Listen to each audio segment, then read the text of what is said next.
John Curtis, Provo Mayor and now Republican candidate for Utah's 3rd Congressional District. Thank you so much for being part of Three Questions Absolutely. today. Thank you.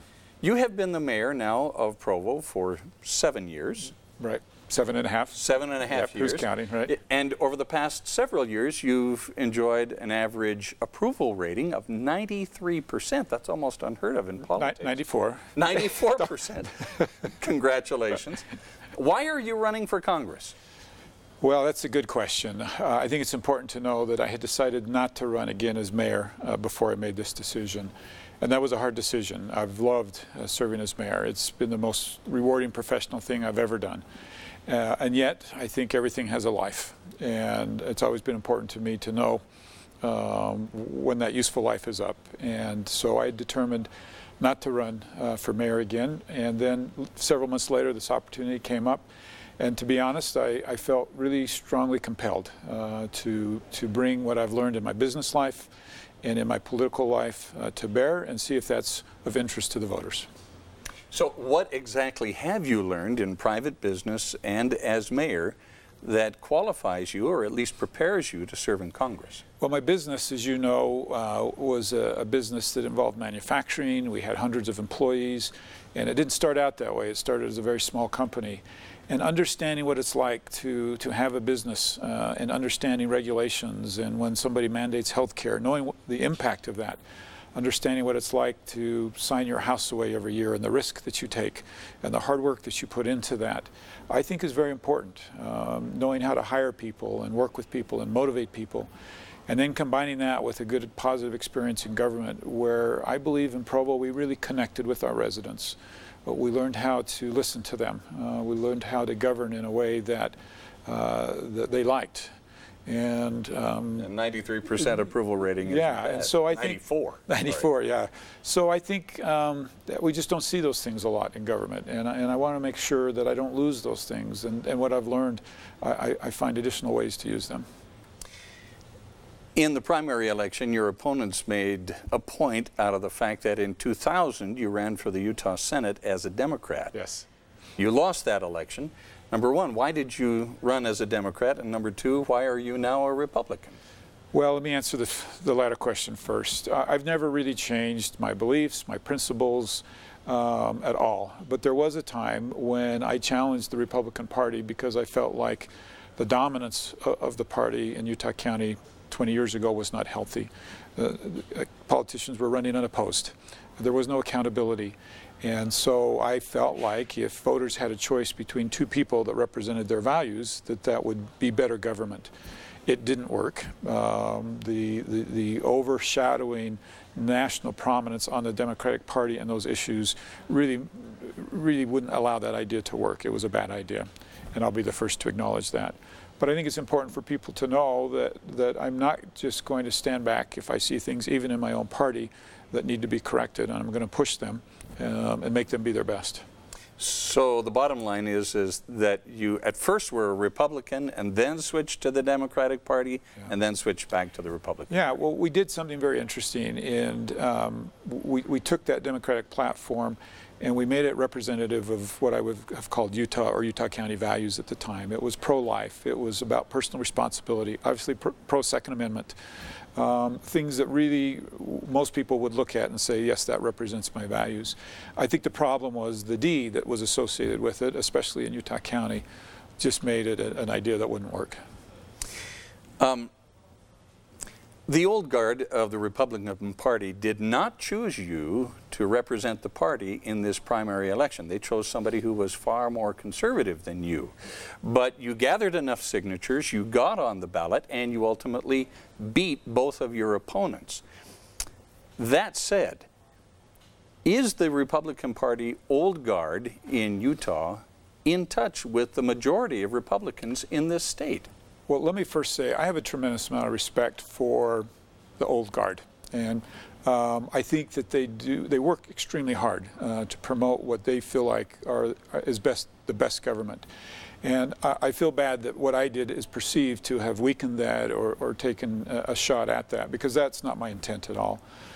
But the reality of it is that given my past and given the perception of me, and by the way, I would argue I think I'm as conservative as either of those other candidates, but my perception and my tone didn't give me a chance in that Republican caucus system. And I think voters want, I think some of the pushback against that convention system is when somebody feels like they have a case they want to make, they're not able to make it. And this gave me a chance to make my case. Should the Republican caucus convention system in Utah be done away with? I think before you go there, I would love to see changes made to it. Such as? Well, this concept that unless you're available on a specific night to go to a specific location, you don't get to play. You're not relevant. And that's hard on people. And so I think we have to take a look at that. This might be a little controversial, but I'll throw this out at you, is during this process, these delegates would frequently ask me if I favored term limits. Well, I never did once ask them, but I'd like to ask them if they're willing to accept term limits for delegates. Because I do think you get kind of stuck in a certain philosophy or in a certain track, and that bringing new blood in would be healthy. So I think if the convention system would look at making it so more people felt comfortable coming, more people were participating, it would take away a lot of this pressure that they're feeling from people to have another route. What do you think the likelihood of that happening actually is? Well, I hope it's high, because I don't want to see the convention system go away. I hope that we can make changes that will help people feel like it's more representative of the larger Republican Party. Utah's current political boundaries have been in effect for the last 5 years or so. When the legislature redrew those boundaries several years ago, there were complaints of gerrymandering going on, where the boundaries were drawn in such a way to advantage one party over another. Yeah. Are Utah's current political boundaries fair? Of course they're fair. Could they be better? Could they be better representative? I think is a good question. I think you see this really, this isn't just a Utah problem. This is a national problem. Clearly a party's going to do what it can to make their case as the best they can. Interestingly, the SB 54, that is kind of an end run around the caucus system, is I think what we're looking at this possibly as well, which is a referendum around this as well, that would mandate how this is solved. And I believe what should happen is the legislature should be responsive enough to what they're hearing out there that there's no need for a referendum to take a harder look at this. Medical marijuana is a hot topic in Utah right now, but the Utah legislature is saying that it wants to study the issue more, that it's not ready to move forward that way. Contrarily, we've got John Huntsman Sr., the founder of the Huntsman Cancer Institute and four-time cancer survivor, advocating for medical marijuana. And Utah Senator Orrin Hatch is in favor, came out in favor of researching medical marijuana. Where do you stand on this? Should Utah legalize medical marijuana? I believe this is one area where Congress has not acted where they should act, and that is to reclassify this so that the studies can take place that our legislature needs to make a good decision.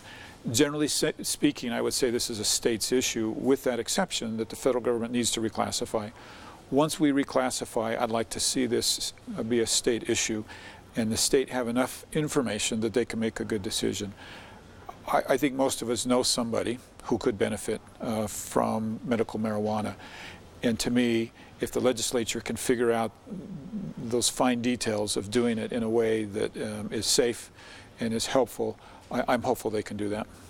Critics of medical marijuana say it's just a slippery slope, and they point to Colorado and to Washington State and other places around California, other places around the country, where medical marijuana then slides into recreational marijuana. How do you see that scenario playing out, and how do you avoid that from happening? Well, I think you avoid it because of the culture here in Utah. We don't have gambling. And I use that as an example where other states have gone down a path that just wouldn't fit our culture here. And I don't ever see our culture saying, yes, as a recreational use, this is acceptable here. But that doesn't mean there aren't some really important uses for this, and that it wouldn't be able to help a lot of people that are really struggling. Is Congress providing enough oversight of the executive branch? No, this one's easy. Congress has been derelict, and as a result, the executive branch has way overextended. And one of my hopes and aspirations is to play a role in bringing that back to the body. And let me tell you why this is so important. Congress is an elected body. We're accountable. When we make a bad decision, we're accountable. These agencies, EPA and some of these other agencies, have really no accountability to the people. There's no way for the people to demand accountability from them like they can elected officials. So I think it's incredibly important that Congress figures this out and takes back this legislative power that they not only deserve but have to have. If you are elected, how do you envision your relationship with the Trump administration? You know, one thing that I find wherever I go in Utah is that the Trump agenda resonates. Tax reform and some of these really critical issues, that resonates. And so to me, it's all about staying on message and not being distracted. I'll be the first to admit that there are tons of distractions that come with the Trump agenda. And my mission is to filter out those distractions, stay focused on those things that really are important to Utah and that they would really like to see pushed through. And I think we can do that if we can avoid distractions. If you are elected to Congress, what will be your priorities? Well, I would put it in a couple of categories. There are some issues that need federal legislation that are very important to the 3rd District. And we've got some dealing with lands issues that are incredibly important. We have some in a company right in Provo dealing with a family's right to filter content. And that's important to me, and that would be a local issue. There's a handful of these local issues that need a representative's full attention, and so I'd put that in this category of very important. Then you've got these federal issues that are also very important to Utahns: healthcare, tax reform, and some of these others. And I'm going to put every bit of energy I have into finding solutions and answers to those very difficult questions. And then there's a third bucket we don't talk about a lot, which is interacting with constituents and residents and making them feel connected.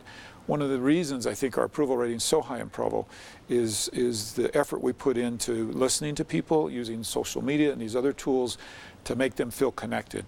Too many people feel disconnected from Washington, and that's going to be a priority for me. I'm thinking of Jason Chaffetz's town hall meeting earlier this year, wherein he was almost shouted down entirely. And that has happened in other town halls around the country. Does that concern you in terms of staying in touch with your constituents? We could spend a whole program on just that town hall meeting and the dynamics of it. But let me just say that I feel strongly that regardless of the reception of a town hall meeting, I need to go do town hall meetings. My goal is to have a good reception and to govern in a way where I am well received at those. But if not, I think I need to just keep going back and back and back and listening until there's an understanding of what it is they're trying to tell me. You are currently leading your Democratic opponent by 30 percentage points, and it has been 20 years since a Democrat held the 3rd Congressional District seat in Utah. However, she has been described as a fundraising powerhouse. How confident are you that you will win this election? Well, first of all, let me tell you that what she's accomplished in her life as a physician is impressive, and my hat's off to her. I think this race will come down to not so much the fundraising aspect of it, but who's able to articulate their vision and what they'll be able to accomplish in Washington. I was outspent by 3-1 in the Republican primary, and we saw tons of out-of-state dollars come into that race, and it didn't impact the race because I was able to articulate this message of I know how to get things done, I know how to solve problems. So you'll see me in the next few months with that message, taking Utah's values to Washington, D.C. and getting things done. We're pretty darn good at using inexpensive tools to get that message out. We had a lot of fun in the primary. You'll see us doing that again. We're also not so bad at fundraising ourselves, and you'll see us put up a good effort in fundraising. But I think it'll come down to the message. What would Utah voters be most surprised to learn about you? I'm an introvert. Really? Yes. That surprises most people because they don't get to see that side of me. My wife is an extrovert. I'm an introvert. I do enjoy being with people and out in front of people, but it makes me tired. I need my little moments of privacy and respite in between being out with the public. So after this, you're going to go take a nap? I'm going to go climb in the back of the truck. And no, I don't get a lot of those moments, and so it's really important that you find them when they do come. And I've set up my personal life in a way where I enjoy a lot of good quality time with family and with my spouse, and I enjoy exercising. Those types of things are what give me, what's where I charge my batteries. Hobbies? Hobbies, to me, it's family time, and pretty well any spare time is spent with family. I do like to exercise every morning and do a little bit of reading, and that if I can do that early in the morning, then I feel like the rest of the day is going to go well. Provo Mayor John Curtis, Republican 3rd District candidate for the seat being vacated by Jason Chaffetz. Thank you for being part of Absolutely. 3 Questions. It's a delight, yeah.